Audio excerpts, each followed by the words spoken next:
Alors on y va, donc on a un DL-5, AMAX 4, LH 15 mm, on demande le parcours d'accommodation du sujet. Donc regardez bien, on fait 3 chaînes d'images.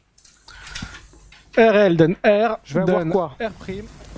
Je vais voir de manière nette et confortable. Net, confortable. Et entre CL et PL, net mais inconfortable. Je vous laisse recopier pour ceux qui arrivent à la quarantaine. Il nous reste, allez, aux environs de entre 4 et 6 dioptries d'accommodation maximale. D'accord? Donc entre 3 et 2 dioptries d'accommodation confortable. Ce qui fait que si vous voulez voir un objet à 40 cm, bah, s'il vous reste 3, bah, vous pouvez encore le faire en termes de confortable. Mais s'il vous reste que 2, bah, vous n'êtes pas à l'aise. Et l'idée c'est quoi? C'est que à partir du moment où à votre distance idéale de travail, qui est en règle générale la distance de 40 cm, alors la distance idéale de travail, qui c'est qu'il a déterminé? C'est Harmon. Qu'est-ce qu'il a dit Harmon? Il a dit voilà, quand vous regardez une feuille, je prends une feuille n'importe laquelle, il faut absolument que quoi? Que la distance entre le coude et votre pouce soit la même qu'entre votre pouce, parce que votre pouce, bah, c'est là où vous tenez votre feuille, entre votre pouce et votre œil. Ce qui fait qu'en fait, quand vous travaillez, normalement, de manière idéale, il faut que ça fasse une sorte de triangle isocèle. Un côté et 2 côtés égaux, d'accord? Donc ça, c'est l'idée d'Harmon.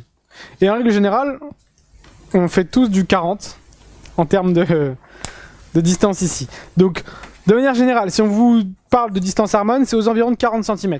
D'accord? 40 cm en termes d'accommodation nécessaire, on est à 2,50. D'accord? Donc si on veut voir un objet à 40 cm, on est aux environs de 2,50 dioptries d'accommodation nécessaire.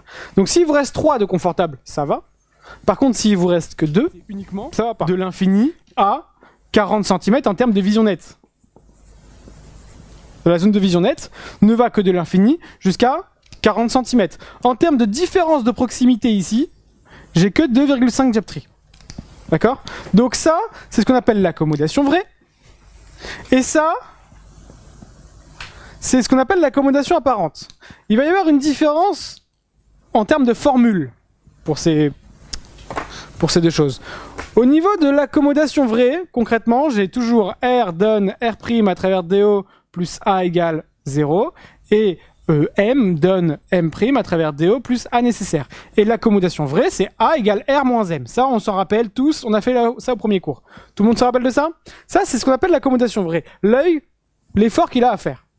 L'accommodation apparente,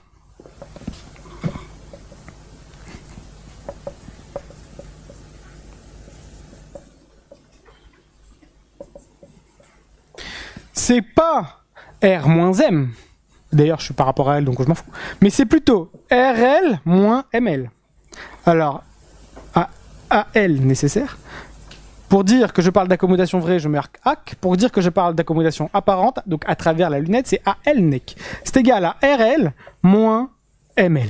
L'idée, c'est que c'est pas la même formule, mais on parle à peu près de la même chose. Ça, c'est l'effort réel que je dois faire. Ça, c'est le résultat que j'obtiens après avoir fait l'effort réel. D'accord? Donc, il va y avoir une différence entre l'accommodation vraie et l'accommodation apparente. En gros, résultat de l'accommodation vraie à travers la lunette. Ok, je veux qu'il soit confortable à 40 cm. Vous apprenez par cœur que si vous voulez qu'il soit confortable à 40 cm, il faut faire en sorte que quoi? Que lui, le point de confort, en vision de près, à travers l'addition, soit confondu avec 40 cm. Donc en gros, sa distance idéale de travail. Lui, il faut absolument qu'il y soit. Donc, regardez bien. Dans cette chaîne d'images-là, j'ai CP, j'ai CL, je peux trouver delta P. Delta P, c'est la valeur de l'addition que je dois lui entre RP et CP, c'est net et confortable. Par contre, entre CL et PL, et CP et PP, c'est net mais inconfortable. Alors qu'est-ce qui va se passer? Le sujet va voir de l'infini jusqu'à 66 cm de manière nette et confortable. Et que s'il veut voir plus proche, il va pas être confortable. Qu'est-ce qu'il va faire? Il va basculer en VP. Et on voit que quoi? Bah, hop, entre 67 cm et 40 cm, qu'est-ce qui va se passer?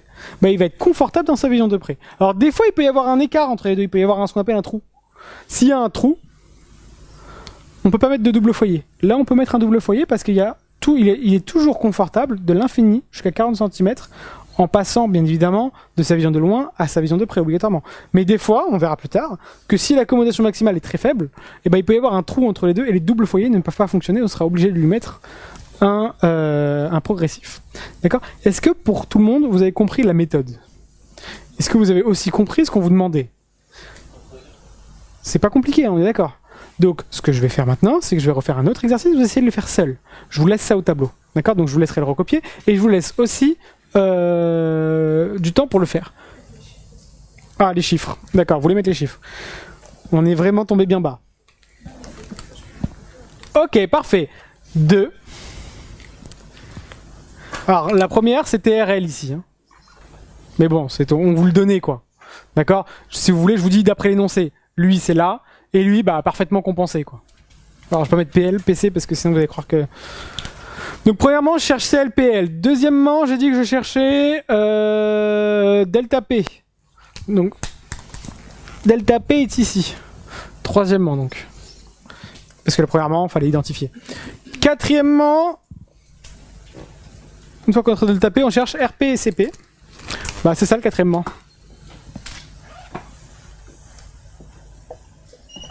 Et cinquièmement, bon, bah, cinquièmement, vous faites le schéma. D'accord? Ça va, Sarah? Et donc, qu'est-ce qui va se passer? On a une taille d'objet. On va avoir une taille de son image dans l'œil. Ce qu'il va falloir, Ekram et Sarah, c'est connaître, calculer la hauteur de A'B', que certaines personnes appellent ici Y'. D'accord? Alors, comment on va faire? Nous, on va vous donner des infos. Je vais vous dire, voilà. Donc forcément, U, je le connais. Et donc là, je connais tout le monde. Je peux trouver la hauteur de A'B'. Ça va pour tout le monde? Je vous laisse prendre ça, c'est la démonstration. L'application numérique, on la fait pas. Si vous voulez après, ouais. A'B' est égal à N sur N' fois AB sur AH ou HA, on s'en fout, fois H'R'. C'est ça que vous vouliez faire, Emmanuel? Voilà, vous pouvez faire ça. Alors le truc, moi je vous le dis pourquoi je m'étais arrêté là, parce que le jour de l'examen, on vous demandera jamais de calculer une taille d'image rétinienne, jamais. La seule chose qu'on va vous demander de faire, c'est de comparer les tailles entre l'œil droit et l'œil gauche. D'accord? Pas en faisant l'un moins l'autre, mais en faisant l'un sur l'autre. Donc c'est pour ça que je m'étais arrêté là. Mais le jour de l'examen, c'est vrai que si on vous demande de faire une taille d'image rétinienne, ce que je doute complètement, parce qu'il n'y a pas de calculatrice, et faire ça sans calculatrice, c'est impossible. Bah vous vous arrêterez là, mais vous verrez le jour de l'examen comment ça va se passer. Égal à UL fois LA. Ce qui fait que U est égal à quoi? UL fois LA sur HA. Donc, ce U là, je peux le remplacer par qui? Par lui. Ça voudra dire que quoi? Que A'B' est égal à quoi?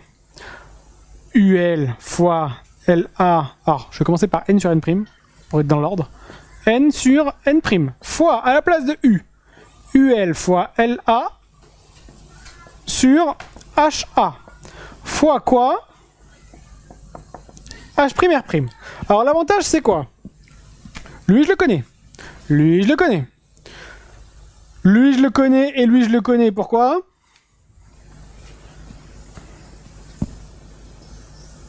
Parce que je les ai calculés avant. Lui, je le connais.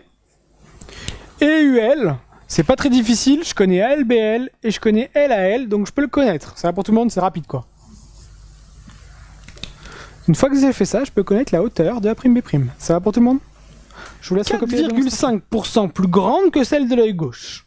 D'accord? L'œil droit aura une taille d'image 4,5% plus grande que celle de l'œil gauche. Alors comment je sais pourquoi c'est l'œil droit qui l'emporte et pas l'œil gauche? Lui est positif, lui est négatif. Plus je suis positif, plus le vert est positif, plus le grossissement est important. Donc j'agrandis. Quand je suis dans des verres positifs, je ne sais pas si vous avez déjà vu à travers un verre positif, on voit plus gros. C'est une sorte d'effet loupe. Par contre, quand vous regardez à travers un verre négatif, qu'est-ce qui se passe? Tout de suite, ça vous paraît plus petit. D'accord? Donc en fait, qu'est-ce qui se passe? Plus un verre est positif, plus c'est lui qui va avoir le facteur grossissement le plus important. D'accord? Si les deux sont positifs, ils vont tous les deux avoir des facteurs plus grands, très importants, mais celui qui a le plus positif, le plus grand des deux, l'imposera sur l'autre. C'est-à-dire aura une taille d'image rétinienne plus grande due à ce facteur-là. Donc qu'est-ce qui va se passer? Je fais la différence des deux, Attendez, là, j'ai pas... En fait, j'ai pas 3, hein, j'ai 5, excusez-moi. Ça fait 7,5. Parce que de moins 1 à plus 4, ça fait 5. Excusez-moi. Donc, comme j'ai un écart de 5 job tree entre les deux, je fais l'écart de 5 multiplié par 1,5, ça me fait 7,5. Donc en fait, l'œil droit a ce qu'on appelle une taille d'image rétinienne 7,5% plus grande que l'œil gauche, due à ce facteur-là. Ça va pour tout le monde? J'ai le deuxième facteur maintenant. Sa formule générale, c'est quoi? C'est la différence des R' multiplié par 1,7. 1,7, c'est une constante, ça ne changera jamais.